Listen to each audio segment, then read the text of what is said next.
I'm afraid to surrender, because if I surrender to Krishna, then, I might suffer, because we see all these advanced devotees, they have to undergo suffering, and I don't want to suffer. I just want to be happy, just live a peaceful life. And so I'm not really going to surrender. I'm going to keep enough Maya in my life, just enough to keep everything oiled and smooth. And let's talk about that.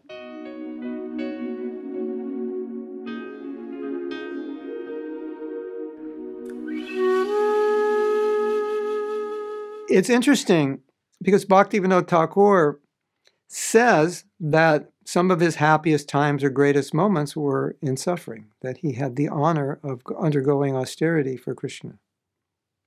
Interesting, right? Now, let's look at it from a practical perspective. If I become too Krishna conscious, I may have to suffer, I may have to do some austerities, or Krishna may maybe take something away or make my life difficult. This fear is there, right? Number one, Krishna's not waiting to take everything away from you because he doesn't like you, and he's just waiting for you. Krishna Dasi, I'm waiting for you to surrender up to this point right here. When you get up to 9 on the scale, then I'm going to take everything away from you. It's not like that. Krishna will only do what is necessary for your spiritual advancement. Now, the other thing is, in the process of surrender, because we're in the material world, there are obstacles, there are difficulties external to us that come when we're trying to spread Krishna consciousness. We can't avoid that. That's part of giving our life to Krishna. There will be obstacles. So then, if we go with this other way of thinking, well, that's, it's too much, I can't handle it. Okay, so let's just, put the salve of Maya over some of these austerities so I can kind of handle it. But the problem is, when you're dealing with Maya, Maya will come and say, yeah, if you surrender to Krishna, you're not really going to be happy. But if you just, follow me, I'll make you happy. And of course, that doesn't work.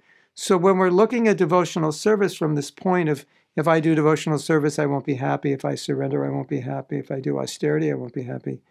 We're looking at it materially. We're not looking at it spiritually.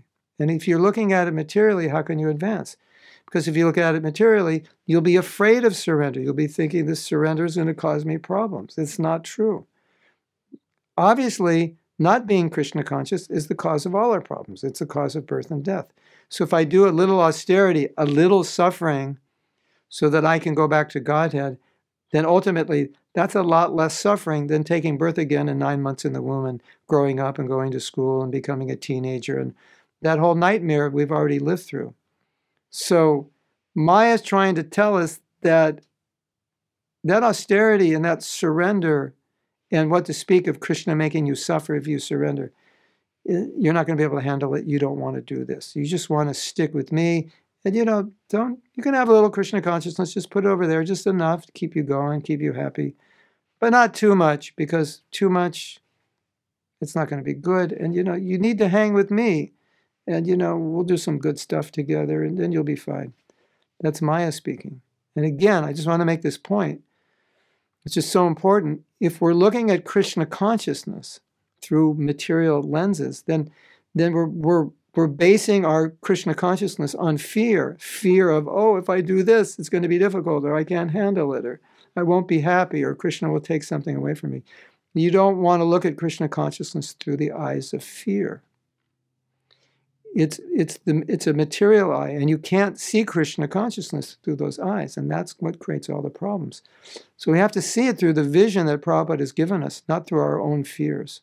Because if we see through our own fears, how will we ever be able to fully give ourselves to Krishna? We won't. Hare Krishna.